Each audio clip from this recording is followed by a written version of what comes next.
Welcome to Faith-Filled Investing, the podcast where faith and real estate intersect. Join host Owen Cooper as he interviews real estate investors who are also strong believers in Jesus. Get inspired by their stories and discover how they live out their faith in the workplace.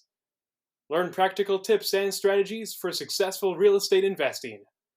Whether you're a seasoned investor or exploring alternative ways to grow your wealth, this podcast will motivate, educate, and connect you with like-minded Christians in the real estate industry.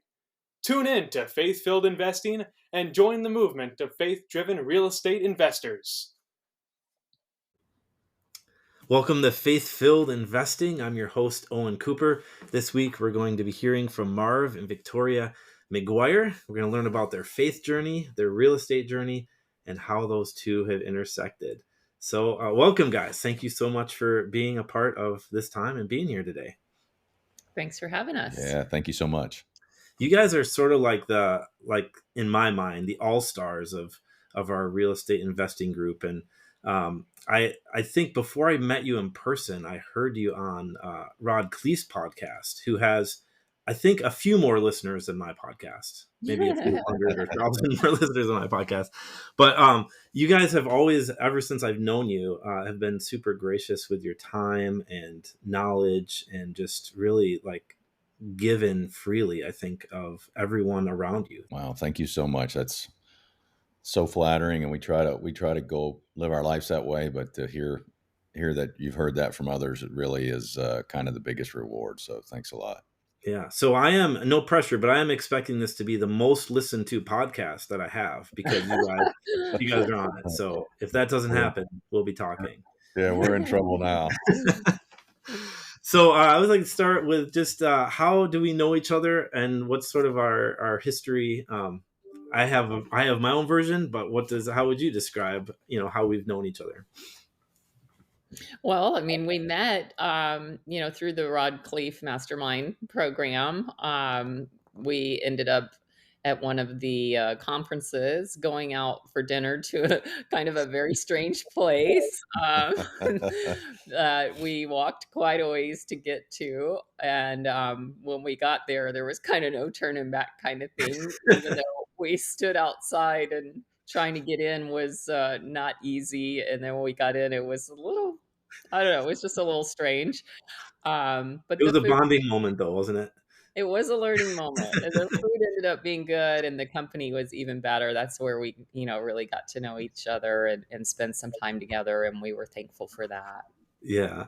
But just to be clear, we did not go into the basement of that establishment. I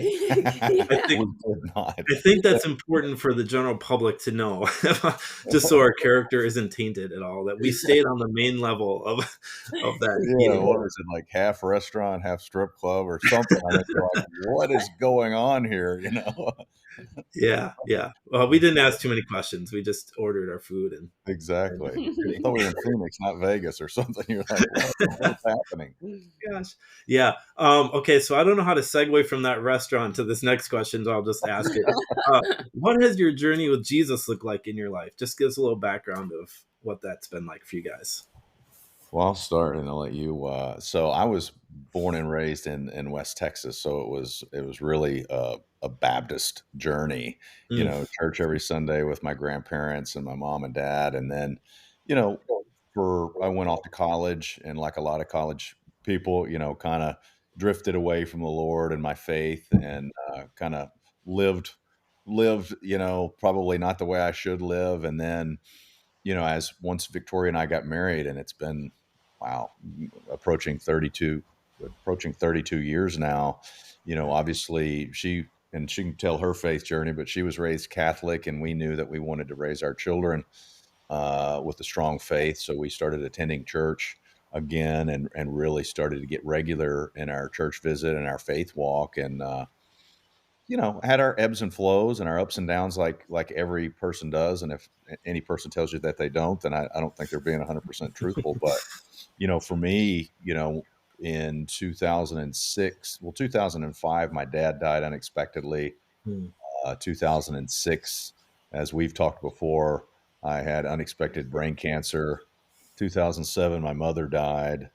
2000 9, 8, 9. We had some family problems. I had cancer again in 2010. So, I mean, we got to a point really quick, about, well into our marriage and with 4 kids where the Lord, reached down and kind of grabbed me by the collar and grabbed us by the collar as a couple and said, "Hey, here's what's important. And, Mm, you need to focus on the things that are really important. And the top of that list is your faith and your belief in mm, Jesus."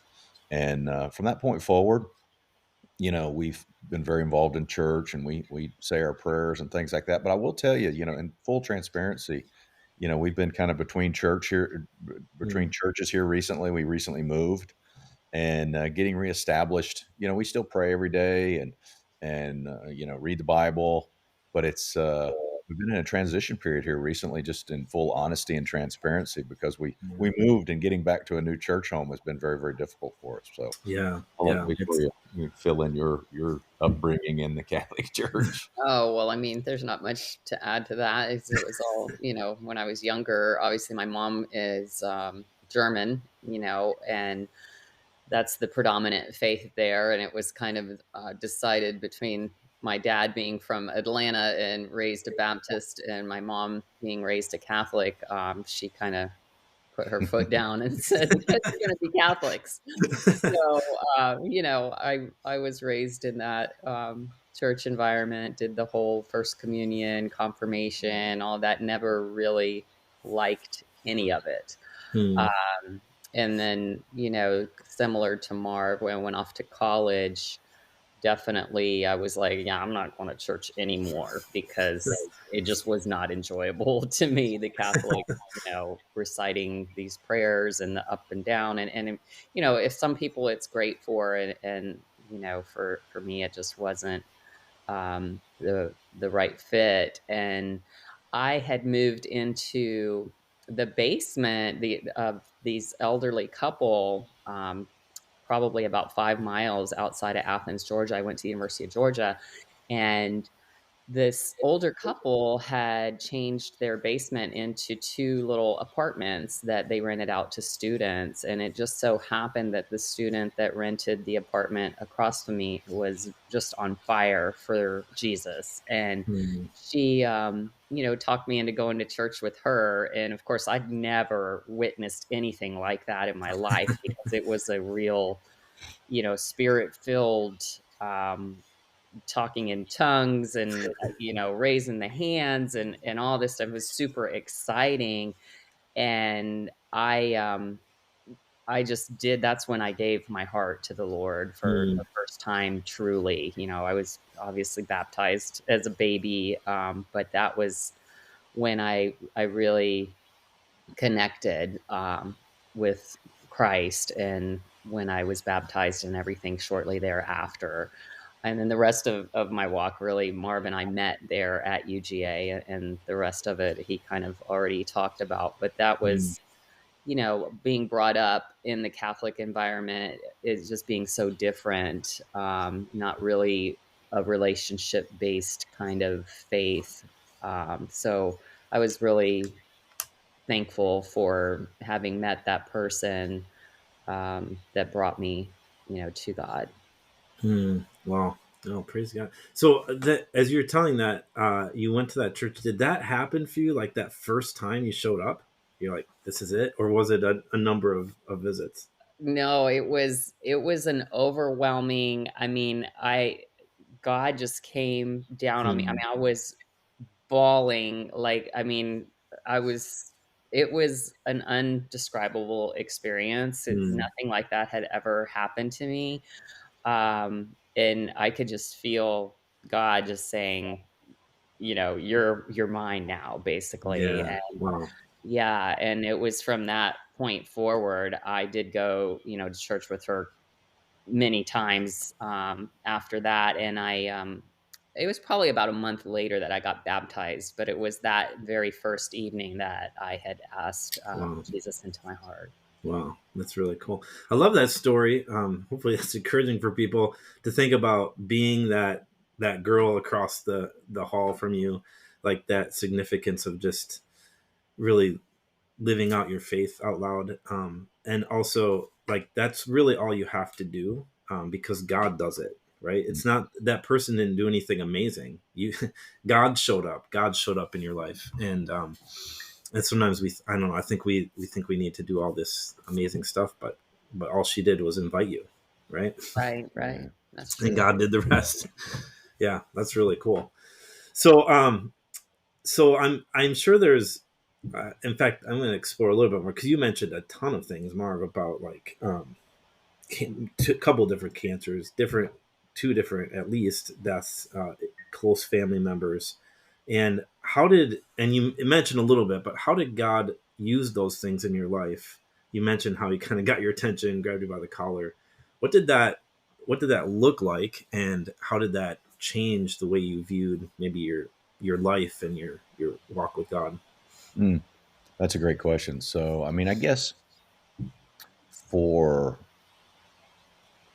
it changes. It kind of reshuffle the priorities, really. Whenever Mm, like in 2005, like I said, when my father died, it was really unexpected. I mean, he was a used car salesman. He collapsed on the car lot, wow. and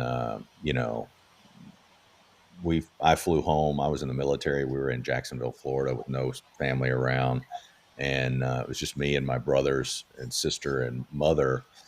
And it was just a really super traumatic period because whenever he was in the hospital for 10 days and he came home on hospice and he died the next day, and it was just really a traumatic event. And it's Hmm. that kind of you question a lot of things. I mean, you Yeah. question you know your health, you question your family, you question your faith, you question a lot of things. And then the next year, uh, I collapsed on a golf course in a grand mal seizure and had brain cancer. And you go through the whole thing again. You question, okay, am I going to live or die? What am I doing? How is my family going to continue to? If I die, what's going to happen to my family? Are my kids going to be okay? Or is my wife going to be okay? And and I think that questioning's healthy. I mean, a lot of people Mm-hmm. say, hey, I've never questioned or I've never doubted or anything. And again, like I said previous, I'm not sure that's 100% true if somebody says that. And I think it's healthy. Like it, everybody says going through a struggle or going through a challenge makes you stronger, whether it's your marriage or just you as an individual. But I think that questioning and being able to come back and really realizing that, hey, I believe in Jesus. Jesus has got this. Mm, Jesus is going to answer these prayers. Uh, I just think it really kind of strengthened my faith. Uh, Not without some doubts and some tears and all of that stuff. But the other way it showed up is, like I said, this is 2006 for the cancer diagnosis, and we had four kids under 11 years old, four kids under mm, 12 years old, wow. and no family anywhere. My family was in Texas. We're in Jacksonville, Florida. Victoria's family's in Washington State, Mm, and all we had was our Navy friends and the church community. mm, And I don't think Victoria cooked a meal for months. Yeah. The church just wow. circled around us. Our Navy family just circled around us. I mean, I couldn't drive for 6 months. I had people driving me to work after 3 months. I mean, it was, and that was just the love of Christ. That was Mm, just, really a community. yeah. Wow. That's really cool. So Victoria, how does because obviously Marv is the one dying, passing out on the golf course, Thanks for but that. you're the one stuck with the four little kids. So like, what's going through your mind? How did you cope through that experience?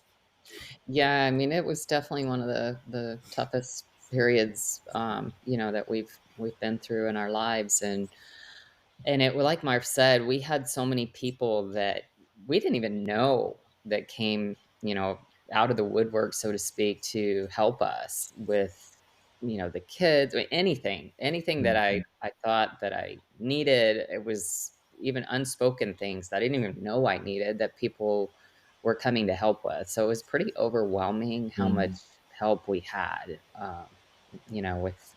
with with all that, it's making me tear up right now Yeah. just thinking back on it because Mm. it was, God did really show up. Yeah. Yeah. Through the love of people. It's a beautiful picture of how the church is supposed to act, and really people are supposed to act. That's really cool. Yeah. So so I know you guys as multifamily rock stars, just doing amazing stuff. So tell me a little bit about that. How did you get into real estate, and why? You've been in real estate for 20 years. Why don't you? Yeah, so I've been a real estate agent since 2005. It's I got my license. A friend of mine, I was looking for what I could do, having 4 children, wanting to get back to work, and wanted something that was flexible. They Mm, say it's flexible, and my friend that was a mortgage broker convinced me, like, let's go to real estate school together, and so we did. And it does provide you some flexibility. I definitely didn't want to have the kids in daycare kind of thing, and it was mhm. nice that I could work. But unfortunately, what ended up happening most of the time was I would work while Marv was not working, so we weren't seeing a whole lot of each other. um, Right. but it Yeah. turned out that, Flexible means during nights and weekends when Yeah, exactly. yes, when your Exactly. clients are available. Right. exactly, 100%. But it turned out to be one of the best decisions that, I had ever made, because it was a very successful career. I still do a little bit of residential here and there, but we're Mm, more focused on the multifamily now. So that had kind of drawn us into the real estate world. And that's when we started really kind of investing in real estate, just single family homes. Whenever we would leave a military location, we'd usually buy our house there and we keep it and rent it out, kind of thing. And it led to us owning several rentals throughout our military career. So we knew, how well that worked and how much money you could make at it, but you did have a lot of expenses, that would come up with that when things needed fixing, or if you had a bad tenant. And then we just had one year where all of those kind of compounded all at the same time. We had That's for a sure. roof that needed replacing. We had a tenant that did a ton of damage when they moved out. We had a slab leak at one of our properties, and Mm. really all of our profit for probably for several years was wiped out just with that one bad streak of all these repairs that needed to be done. And we were like, gosh, this has been really great, but there's got to be a better way to do this. And Marv had started kind of exploring and listening to podcasts. mhm, And that's when he stumbled upon Rod Cleef's podcast and multifamily. And we were like, wow, that sounds like the answer to what we're looking for. And also, it sounds like something that we could do together, which was our other mm, goal, because Marv was going to retire. He had retired from the Navy, and then he had his second career that was 10 years. And he was not happy in that field. He was really ready to retire and just be done, with a full time, W-2 kind of job. So this enabled us to do something that we enjoyed together, and we decided to go for it. And we've really loved it, and we've had a lot of fun working together and a lot of success too. And met some amazing people like Owen. oh Yes. wow, great. Well, that's why I like you guys. Um, so Victoria, you've been in as a realtor and in real estate running your business since 2005. Marv, were you involved in that time, or did that came later? What did that look like for you? When did you kind of jump into it?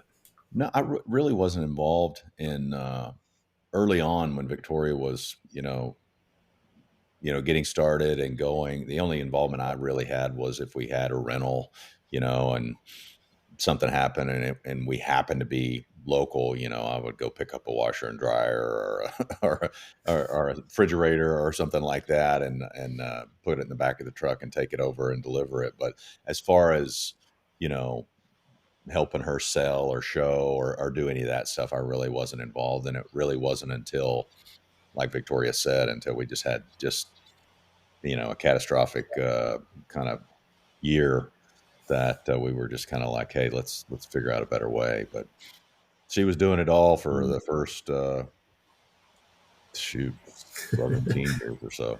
Yeah, yeah.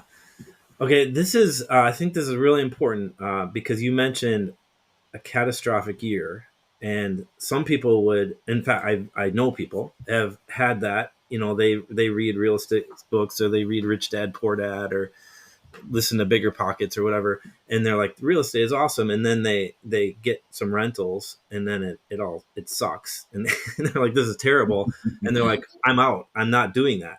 But you had a catastrophic year and you doubled down. So why did you go that route instead of saying, oh, let's not do this anymore? I mean, I will say I think my background in real estate helped, Mm-hmm. to give us the faith in that, because I had just helped so many other investors make so much money over the years. And even our own primary home that we had that we couldn't sell in Jacksonville because the market had just bottomed out. um, when it was time for us to move, when the military said, okay, now you're going somewhere else, and we ended up having to rent that one out for a few years. But then when we did go to sell it, we still made a significant amount of money on it. Yeah. And the same thing with our home here, in the Tampa area. When we went to sell that, we did so well on it. The value during the time that we owned it had gone down so far, and then it came back up, and we ended up, doing really well on it. So it just reinforced that faith to me that real estate, as long as you can hold it long term, it's never going to be worth zero. And Mhm. to me, it's always going to be a very valuable investment. And we've always believed in the power of real estate. So we didn't want to give up on that. And I'll dovetail on that as well. As you know, we pray about every decision we make. I mean, individually, we don't do as well a job as we need to praying as a couple. That's something that we definitely need to work on. I just, again, full transparency. But anytime that we make a major life decision, we pray about it. We prayed about getting into multifamily. We had the intro calls into Rod's group, and we're like, hey, we're gonna have to get back to you. We need to pray about this, and then we'd go off and we'd say our prayers, and really, uh, selling our primary home, retiring from the military, retiring from my corporate position. Anytime we decide to make, a major life change or a major investment in a property or bring a deal to market, a multifamily deal to market, we're praying that, Jesus will make it very apparent to us whether, to pursue the deal, to submit an LOI, to move forward, because it's the right thing to do, and we know that he's not going to lead us astray. And sometimes that's hard. Sometimes that's really, really hard. We recently had to walk away at the 11th and a half hour on a deal that we really were crazy about, Mhm. and it cost us several $1,000s. But I think we were both praying about, hey, show us what's right, and he always does. Hmm. Yeah, that's really good. So that's great segue, Marv. Thank you. So I wanted to ask you how you've seen Jesus and real estate intersect in your life. So obviously you just shared that example of praying about every decision. Is there other ways that you've seen Jesus come into your real estate ventures? Hmm. Real estate specifically. I'll start. I mean, we've met. I mean, one of the things that's happened since we got into multifamily is, I mentioned earlier the network of like minded people that we have met, Mm-hmm. and we've both kind of talked about how cool it is how many of not only are uh, professionals looking to, create and generate generational wealth and cash flow and all of that stuff, uh, you know, want to be all of them are continual learners, but so many of them are believers in Jesus. Mm-hmm. And it's just crazy how many people in the mastermind group that we're both part of with along with Mm-hmm. you, that are Christ followers. And that's been really, really encouraging to because as we're looking at deals and we're getting involved in deals, we can reach out to people that are Christ followers and say, hey, what do you think about this? Knowing that, they're going to pray about it. And, if we're praying about it and they're praying about it, then that's much more powerful to know whether it's a good deal or not, So I'd say the people as the Lord has showed up in the network and the new friends that we've made as well. Yeah. Yeah, we hear it time and again that multifamily in particular is a team sport, and Scripture is pretty clear about being careful who you partner with, who your teammates are in a business venture, but especially multifamily because your deals are lasting 3 to 7 years. It's a long time to be partnering with somebody if you don't trust them or you don't have the same values or character. So yeah, I've seen the value in that as well. It's been really important to me. Hi, Owen Cooper here with Rock Solid Investments. Sorry to interrupt this amazing conversation that's going on, but I did want to mention that if you are interested in investing with my company or even just curious about it, please go to my website, rocksolidinvestments.com, ROC solidinvestments.com. You can sign up for newsletters. You can book a time to talk with me, and we can talk more about what that investing journey would look like for you. So glad you're part of this podcast. And now let's get back to the conversation. Where else, talking about those Christ-centered values I was mentioning, where else have you seen those come into play, the importance of that in your real estate dealings? I mean, for me, I raise money as part of my kind of, my Victoria's her superpower, if you will, in multifamily. She's an exceptionally talented commercial underwriter. I'm more on finding deals and raising capital. So, I'm out on social media. I'm talking to people at meetups, and I don't make it any secret. My faith's no secret to people. Yeah. I'm proud of being a believer in Jesus, and not that that's the reason that I share my faith or I'm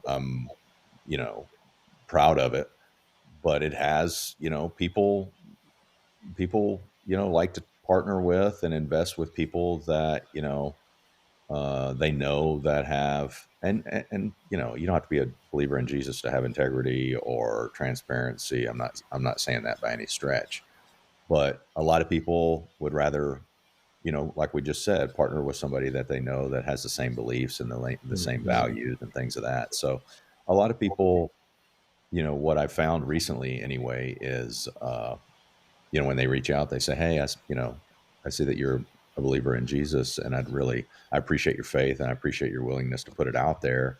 And if you ever got a deal, I'd be interested in having a discussion. So I know that's kind of,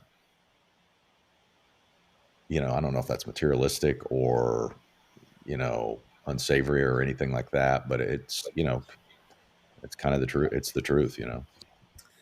Well, I think there's a trust level that's developed, and I think that's really important. And like you said, you can have integrity and not being a believer. As you were saying that, I was thinking probably the real key thing is that you're, as a believer, and or even if you believe in God, there's a sense that you're accountable to somebody higher than you.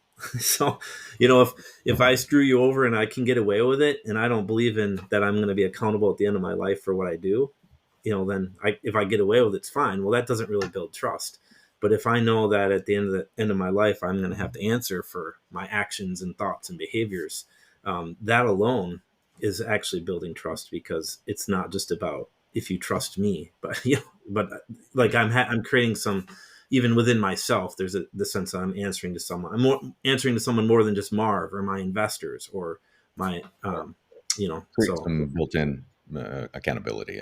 Yeah. I think it makes a difference for sure. So everyone loves these stories. People hate to tell the stories. People love to listen to them. So what kind of challenges have you had to overcome in real estate? Oh, thanks.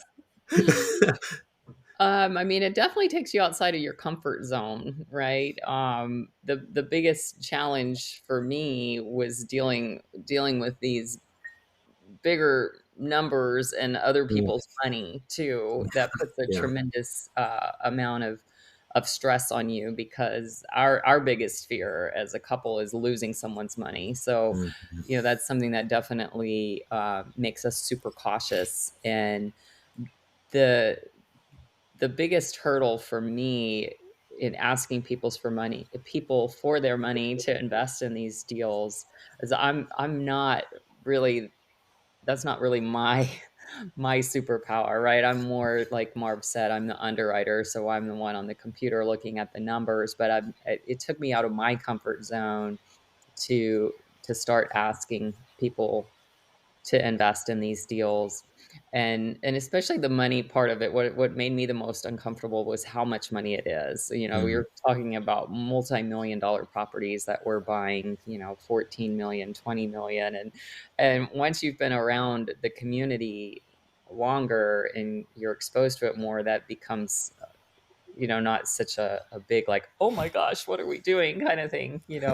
But in the beginning, for me, that was really a challenge, was to get over the initial shock of that, and to give myself the confidence to present this to people, because there are so many people that don't know about it. Mhm. And opening their eyes and showing them an alternative way to invest their money, that has all these other benefits that go along with it, with the tax benefits, and just how much they can make compared to other investments. A lot of people aren't aware of it, so that's been really eye opening for us as well. But Yeah. I don't know what. I I'll mean, let you. I guess for me, I think one of the reasons that we've been successful is we balance each other pretty well. Victoria's like super conservative, super in the numbers, super meticulous, and I'm the person that's like, "Oh man, this is a deal, let's go." So it's we'll get deals sent to us, or I'll find a deal and I'm like, "Oh, honey, well, this is a money maker. We are on our way." And then I'll send it to her and say, "Hey, do your magic on it." She's, "Hey, man, you're a bonehead. That's not we're not doing that. Move on to the next one." So I think it really, my challenge is, not getting too excited, not chasing the deals, not really getting overly aggressive. And the reason that I think we've been, she balances us out, because she's going to move slow and I'm moving fast. And as we mesh our superpowers, we move at just about the right pace. Yeah. Yeah. So that's when I think about, like, over both the challenges you guys just mentioned and overcoming them. So Victoria, you mentioned, like, the numbers and the size of the deals being way bigger than used to, but being around other people who are thinking, have that experience, that community being super important. And then even with Marv, you talking about that, having that other person to balance you, to that checks and balances. Again, just to me, really reemphasizes the importance of not trying to do this on your own, Yeah. which I think has some pretty important, like, Christian applications to it as well. As they say multifamily is a team sport. I always say following Jesus is a team sport. It's not something you can do on your own, because we have our own weaknesses and weak spots, and lack of experience. There's people who have experienced things that we haven't, that we could learn from. So, man, that'll preach. Put that in a sermon. Yeah. Go on, keep going. That's good. So power of community, people, for sure. But beyond that, how has your faith helped you overcome those challenges or other challenges, as you encounter these challenges in this industry, and there's plenty of them? How has your faith helped you through that? I think it's kind of, for me at least, it's really kind of helped kind of level the lows Mm, and flatten the highs, so yeah. it's, Yeah. because you're always going to, you can get, if you're like me, the highs are like, oh, this is going to be this deal, and then it's going to be this deal, and then it's going to be this deal, and they're all going to be amazing. And then you lose a deal like we did here recently. It's like, oh my gosh, why are we doing this? We are so stupid. How could we have lost all that money? And I think, just being able to, I walk, and Victoria is a big runner, and I'm out for my morning walks and I'm saying my prayers and saying all the things I'm grateful for, and it just helps. I'm grateful that he told us to walk away from the deal, and I'm grateful that he brought this other deal to us, and I'm Mm, grateful for the colors of the rainbow, and I'm grateful for his healing, and I'm grateful for my marriage, and when you have a conversation like that with the Lord, I mean, it just you can't help from but coming away and finishing that conversation in a better place with your feet kind of on level ground. So mm, that's what's helped me anyway. yeah, well, it's good. How about for you, Victoria? Yeah, I mean, definitely that's been a factor for me as well. But I think too, having that stable Christian background that it's just a mindset too. Like we're Mm, not going to get drawn into any of these sketchy deals. I think God gives us that discernment too to be able to really know what to look for, and lifting that stuff up to him in prayer too, to help guide us to make sure we're making sound decisions and being good stewards of people's money. That's yeah. also something that has come along with being a Christian. Is Marv and I taught Financial Peace University for Mm, many years, and so yeah, part of multifamily goes against that a little bit with the debt factor, of course, but I think that's made us successful as well, because it's given us that mindset of how to handle money yeah, correctly in yeah, the way that God meant for it to be handled. And always, with tithing and all of those things, I think it's just really helped us in the multifamily space as well. yeah, yeah. Yeah, I think that like Financial Peace, Dave Ramsey is really good. The thing I've heard is that kind of that the goal of that program is to get to zero, like to not have any debt, and that's not actually the goal, right? That's actually our starting point, you know. And then Yeah. the concept of good debt versus bad debt. Not all debt is equal. I've Hmm. been Yeah, I've 100%. been hammering that into my kids from early on. You know, if my son loves vehicles. If he wants to buy a truck, I say, okay, is that truck like? Are you going to be a handyman and do something that will create income for you? Then that truck is that would be a good investment. If you just want to drive around and look cool, well, now it's a liability. It's not Yeah. actually an asset. Right, right, right. Asset or liability. Yeah, Exactly. that's good. That's really good. Yeah. So I know that there are people who listen to this podcast who are, like you did. We're kind of listening to a lot of podcasts and considering real estate, but maybe haven't done anything with it yet. So for that part of the audience, they're considering investing but hasn't started yet. What would you say to them? I would say do it. I mean, we have no regrets. We're Mm, super glad that we are on this journey, and I do think it's life changing. I think just taking that first step is the hardest part, because there's so much fear around it. Anytime you're talking about money and potentially losing money, because there is always risk with any form of investment, right? But taking that first step is the most important, and then each step you take from there will just get easier, and it's definitely very rewarding. We've met some of the greatest people on this journey. That's been probably even better than the successes that Yeah, we've had I agree. financially, is just the network that we've been able to build around it. But I would say take action. Yeah. I would say just add that. I say pray about it, mm, and that kind of goes, I know you were thinking that, but I'd say pray about it and then take your swing. I mean, I saw mm. a graphic on social media the other day that said, the average age of an American male is like 74 years old or something, or the average lifespan is like 74. Wow. And so at 37, you're 50% of your life, and, I mean, I'm hoping that I'll live a lot longer, but, take your swing, pray about it, ask for discernment and wisdom from the Lord, and then take your swing, because you just never know where it's gonna lead. I mean, whether it's fix and flips or single families or multifamily. I mean, we're doing a development in Raleigh that we never thought we'd ever be in a development. And, you never know where it'll lead and what doors it'll open and what success it'll lead to. So, Yeah, that's great. So take that first step, take a swing. If you guys, now everyone's got their own journey, and part of what I love about real estate is there's so many different avenues to it. But if you were going back and starting over, what would be your first step? What would be the thing how would you get started, knowing what you know now? buy a quadplex. Buy a quadplex. Triplex or quadplex. Yeah, I would have eliminated all the single family homes that we bought and just went straight to either a duplex, triplex, quadplex, something like that. And going to these meetups, they're just local meetups. There's so much information that you can get just from networking.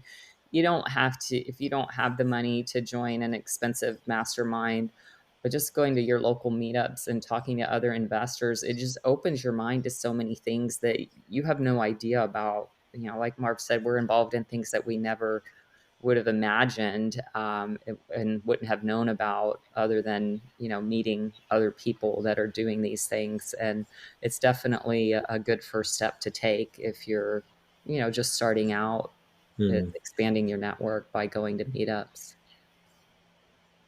Yeah, that's good. It's around the people, right? It always goes back to the people. Always comes back to the people and the relationships. Yeah. But I'm also super glad you said quadplex, because I tell all my kids, I say, as soon as you can, buy a 4-unit and live in it. The highest number of units you can get that can be owner occupied. Mm-hmm. So it's a great place to be, and you can have that, pay for you. Yeah, Yes. our oldest son, we help our oldest son buy a 4-bedroom, 3-bath house. He's got a very good job, and we helped him buy this house, and he's got 2 of the 3 he's living in 1 bedroom. He's got 2 of the bedrooms rented out, and he's trying to get the 3rd one rented out. And he's like, Dad, I don't have a mortgage payment. And I'm like, well, that's a great way to get started right there. That's awesome. I just love that. So for my daughter, she in high school, they had like a cost of living project, and they had to go and find a job and housing, and she asked me to help her and with the housing thing, and I said, well, and all of her classmates were like, okay, I found this apartment for rent and it's $1,200 and whatever, and I said, Mariah, how about we get a 4-plex, and I'm gonna find like seller financing the most favorable terms, because it's pretend, so why not pretend really fun? And then rented out all the other ones, and she was like making money on this every month, and so then she went to her class, and they all reported on their cost of living thing, and they're like, what? How did you do that? So she's a real estate mogul already. Yeah, right. Now he's got to go from theory to reality. So that's I love that. But hopefully my kids also listen to this podcast, and they'll get inspired by people who aren't their dad saying the similar things. We did not plan this. We did no rehearsal, no scripting, anything. That's right. That's good. So you have mentioned this along the way, but I just want to make sure that it's real clear for people. What are some of the reasons that you have invested in real estate? Just the long-term stability of the investment is probably the number one reason that we continue to invest in real estate. That you're investing in a physical asset that's never going to be worth zero. So, worst case scenario, at least you still have the asset, right? The tax benefits would probably be the second most important. We can share, right? Yeah, sure. Our first tax return since we've gotten K1s from investing in multifamily, we've always paid a ridiculous amount of money in taxes because Marv made a good living. I, being a real estate agent, had to pay taxes on everything that I made. So it was a lot of money going out for taxes every year. A ridiculous amount of money. And this funded a small country, probably. Yeah, this return is our first one. We're actually getting a return of $55,000. Oh, praise the Lord. Yes, Amen. and That feels a little better, huh? that's all due to the K-1s that we got from, Wow. investing in multifamily. So those tax benefits are a real thing. They definitely have helped us tremendously. So that's, made us big believers in Wow. that part of Yeah. it. Well, you probably just won some people over with that statement alone right there. Yeah. They're like, tell me more about this. Yeah, it's unbelievable. It is really a game changer for sure. Yeah. Wow. That's really cool. Okay. So the next question, what difference have you seen that make in your life? Obviously, that's a huge thing. What else? How else have you seen real estate be a benefit or a blessing to your life from before? I mean, we get to work together. So Yeah. from a marital perspective, it's really kind of cool because we've never worked together, and a lot of people say, "How do you even work together? You're together all day." But I have my spot, and she has her spot, and she does her thing, and I do my thing, and it's easy to collaborate. So I think that's fun. The other Yeah. thing it's been kind of cool is it's given us more time freedom. We travel Mhm. quite a bit to things at football games that we like or locations that we like to visit friends and things like that, which is really fun. And then we travel to look at properties. We're like, hey, we need to get up to South Carolina and look at a property. So we go and look at properties and take an extra day and visit stuff. Do things. So it's allowed us, more time freedom for travel and you know, fun as a couple and things of that nature. No, that's cool. Now, I don't think you guys have ever come up to visit Wisconsin for some reason. Maybe in the summer. Yeah, maybe in the summer, but we're looking at a 48 unit right now in Madison. We So are. We are. Oh, okay. Well, let's talk about We might that. be there sooner than later. That's awesome. Yeah, I love it. Yeah, I want to know more about that. yeah, That's really cool. I was also thinking it's probably because before we hit the record button, we were talking about how it's 11 degrees here right now with the wind chill of like minus 15, and Yeah. I was and as you were talking about going up to South Carolina, I was like, wow, up. Yeah, that's yeah, exactly. That's way north for us. yeah. Okay. Well, someday, yeah. If I ever get you here, it'll be because there's a multifamily unit. Madison's a great market, so I'm glad you're looking there. That's Yeah. Yeah, good. for sure. Yeah. We're So, excited. so you mentioned throughout your time you've been involved in different strategies, and you said you've gotten involved in things you never thought you would. So, what's some of your favorite investing strategies? Goodness. Well, obviously we love multifamily, but what we found since being again in the group is, you know, and I think it goes back to a lot goes back to, you know, our faith in Jesus. Uh, and our values and what we believe and what being giving people and generous people, which most people that are believers, again, not saying that people that aren't believers aren't, but that those values, if you do the right thing by people and you're kind to people and you have integrity and you're good stewards, it's people want to work with you. So Mhm. I mean, we've had multiple development deals brought to us. Hey, you want to be involved in this deal? We're going to develop these multifamily units or these homes or whatever. Uh, we've had a franchise opportunity brought to us recently that we're gonna buy a franchise that we Hmm. never ever thought we'd be involved in a franchise. But deals start to come to you. Uh, that we never thought that we'd be involved in. And it's just because you get involved and you do right by people and you have integrity and people want to work with you. And it Yeah. just gets back to those relationships and that networking. Hmm. Well, For sure. that's cool. Victoria, you have favorites? Favorites? Well, um, I think my favorite thing that we're involved in so far right now is this tiny home community that we're building Hmm. in Raleigh. It's really unique. Everyone that we talk to about it is like, "Wow, that sounds amazing!" Um, and with it being such a new concept, for me, it's just been one of the best decisions we've made is to get involved in that. Another one that I'm excited about, we'll see, it hasn't panned out yet, but the one that has the biggest return potential is investing in some car washes. That Mm, was another thing I would have never thought to invest Mm. in, but because we're exposed to all these people now, opportunities present themselves, and you never know what you're going to come across. yeah. And you never realize how good of an investment some of these things can be, because like Rod's podcast opens up and saying, that apartment building that you drove by, and someone in this mastermind is probably owns it, right? And Yeah.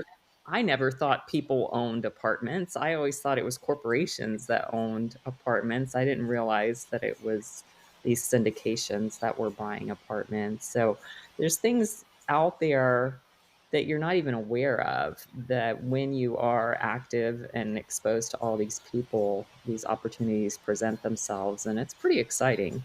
Yeah, like Yeah. the private lending. We've done a little bit of private lending Mm, lately, and we had no idea. We didn't even know what that was. And we went to one of our local meetups, and one of these the folks that really focus on house flipping was looking for $15,000, and you're like, well, we've got $15,000, and they're like, okay, well, we'll pay you this many points and this interest rate, and we only need it for 6 months, and you're like, that's more than I can make in my bank account. So, right. Yeah.